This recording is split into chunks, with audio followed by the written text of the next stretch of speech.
everyone. I'm Tim McInerney, Town Administrator for the Town of Grafton. Usually we give an update on Facebook relative to the Board of Selectmen meetings, or the Select Board meetings. Today I thought I would do that because last night was town meeting and I wanted to review town meeting as well. So let's have at it. First, I want to just tell you that we apologize for any delay in broadcast signal last night that was streaming. We just moved the cable studio over and we had some technical difficulty, and I want to thank the staff for their hard work and dedication to get us up and running and at least get the television broadcast signal up and running yesterday. Right now, Video on Demand has town meeting streaming live, so I encourage you to watch that to give some context to what I'm going to tell you. I will not cover the whole meeting, but I will cover the highlights as quickly as I can. First, the Board of Selectmen met and appointed or affirmed the appointment for one administrative assistant for a position that was long vacated that we finally filled. So I appreciate the affirmation for that particular position. And then they went into executive session to talk about litigation strategy for two particular cases with town council. So we had that, we came out, we started town meeting.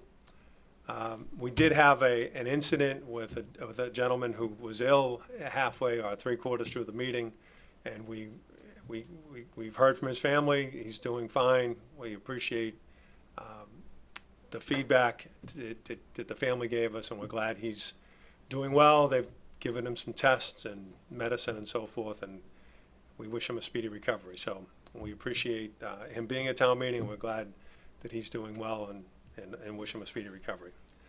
So we started town meeting. Some of the highlights relative to the budget, we were able to make budget adjustments, mostly due to the work of the assessing department in the town of Grafton. They made sure we had enough new growth. And some of these terms might be new for folks, and I encourage you, if you have questions, you can call me and we can talk about the definitions surrounding new growth or free cash or certification from DOR. You know, if you don't do it every day, it's difficult to digest and grasp. But I find people in Grafton to be very, very intellectual and very, very educated. So, but if anybody has a particular question about any of this stuff, certainly give me a call. So some of the budget adjustments we made were made because of the work of the assessing department. We had to make adjustments to the town clerk personnel line. We made adjustments to the town health insurance line. A big item for municipal expenses, we had $50,000 in that line item to change out one more ADA accessible ramp in the back of the senior center. So we've had a warrant article to do all the ramps to make them concrete and make them handicap accessible. The steel ramps buckle and contract. People know this. But we did ask for that allocation. The reason why I bring this up is because we've asked for it in an appropriation, but we are applying for a grant through the state, which we are very competitive to receive since we've already done all the other work.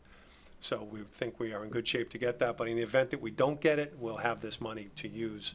If we don't use it, this money will obviously go to fund balance or be reallocated through town meeting for another purpose. So I just wanted to make that particular point clear. The Board of Health, we did allocate $17,000 to them for the Central Mass Mosquito Control. Tim DeChamps was there. You can see from the slide. He did a 5-6 slide PowerPoint presentation on joining mosquito control.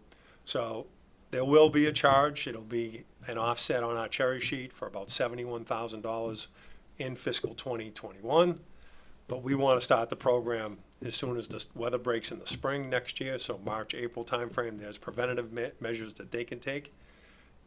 And we needed to allocate the money for that now, and that was in Article 1 for $17,750.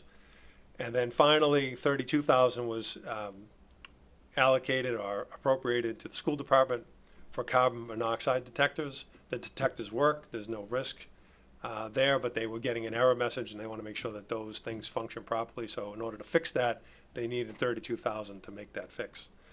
So that was the bulk of it. I've covered two articles in one there relative to joining Central Mass Mosquito Control. The other big item that was on the agenda was to allocate another $1 million for the DPW site. Was supported. A lot of detail went into this presentation with John Bouchard. These are just models of the facility. It's probably 75% complete. If you drive up Old Westboro Road, you'll see this particular building being constructed. There were a number of pieces. This is a photo just from the 21st of how this is progressing along. So that $1 million, what does it really mean? When we were originally talking about both projects for the library and for DPW, we had a number of about $360 it costing the average taxpayer. The library estimates were very, very conservative. They were about $2 million higher than the actual bids came back with. So we simply, will not borrow as much for the library because the building construction is not as much as the estimates call for. We still have that availability if we ran into something, but the ground where we're building the library has been tested much more in depth in this particular site. There were some questions about the $1 million and what the impact would be to the tax rate, but there is no real impact because both projects combined will be lower than what we had originally anticipated, so there won't be an impact. But there were some significant costs that were unforeseen with DPW, namely ledge, that we just didn't foresee, and that's what really drove the cost.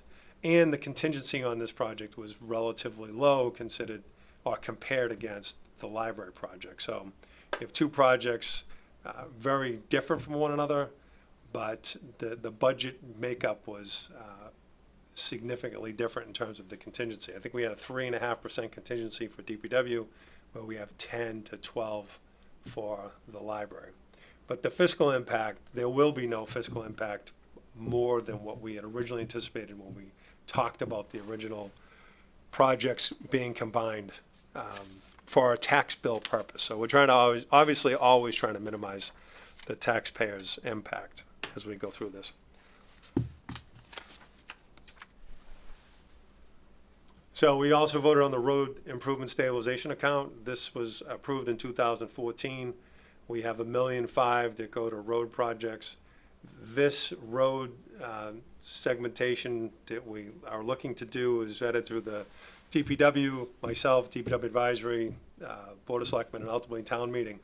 I just qualify this with, we have to coordinate with utilities when we do this. So we have a list of roads that we think we want to work on, but when we go, before we do that, we make sure that sewer, water, gas, electric, all those utilities don't want to come back into that road, and we try to facilitate their needs and get them in. So this list, while pretty firm, can change due to unforeseen circumstances like a utility upgrade. So if National Grid was going to do a major project or NSTAR and they weren't doing it until 2022, we would probably push this back because we don't want to do the work, because we can probably get them to pay for most of the rehab that we were going to do.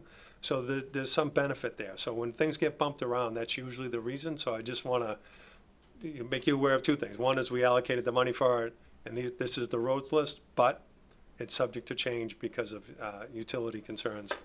Timing, cost, and construction window in terms of good weather also impact this as well. We don't always get to all the roads we want to do, but at least we have the plan in place for the roads we want to do.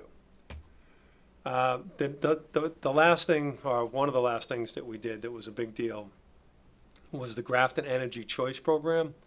We have been involved in this since March 2017, and this slide will show what the energy choice savings has been to the Grafton residents per kilowatt hour.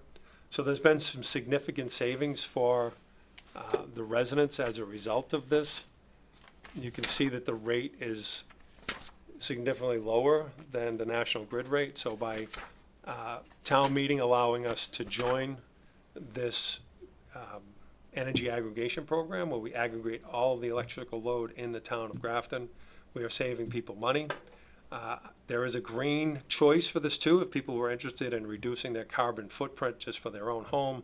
There is a green choice. It's 11.31 cents per kilowatt versus the 10.91 cent per kilowatt for the regular fossil fuel usage. So, but people have an option if they want to reduce their emissions even more, but they will pay less than a penny more to do that. So there are options, and we encourage you to visit the website for information on that and how to opt into that particular program, or you can call our office and we'll help you with that as well.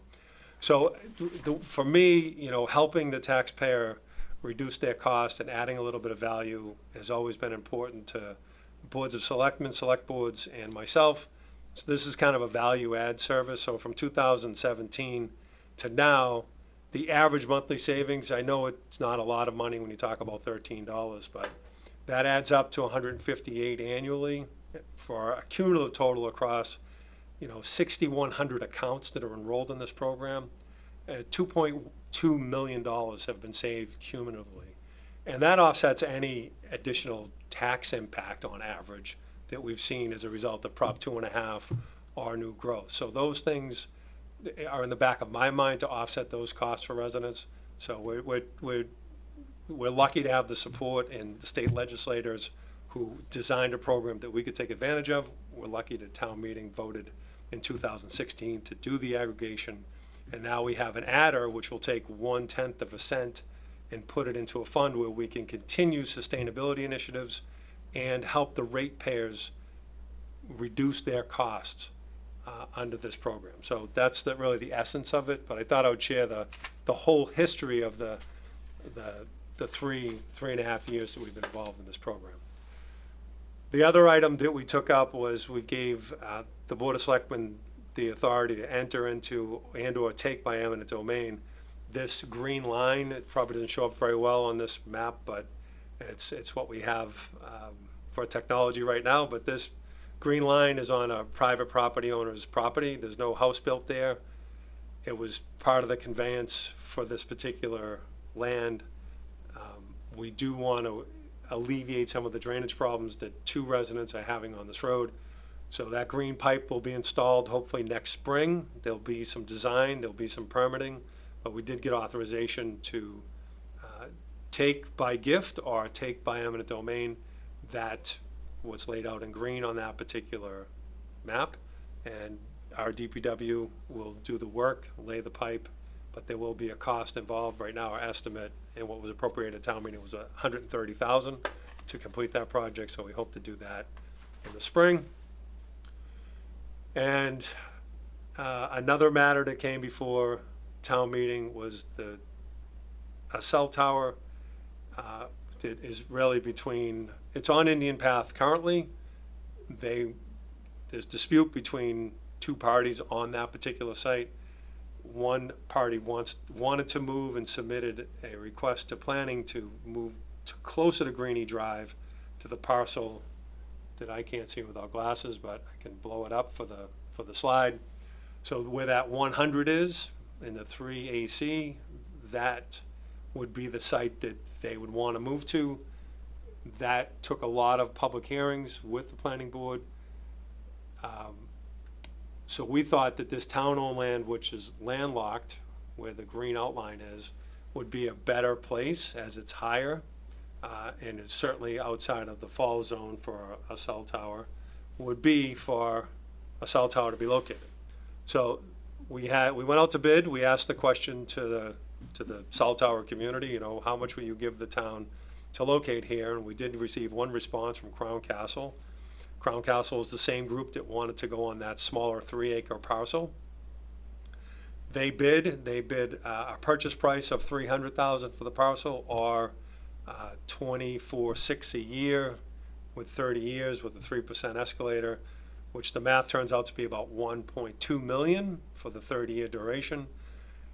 So that's what we would have pitched, and that's what we would have gone with probably with the select board executing that contract. But town meeting voted it down, which is fine. But one thing we did learn, people wanted us to look at other alternatives other than cell towers.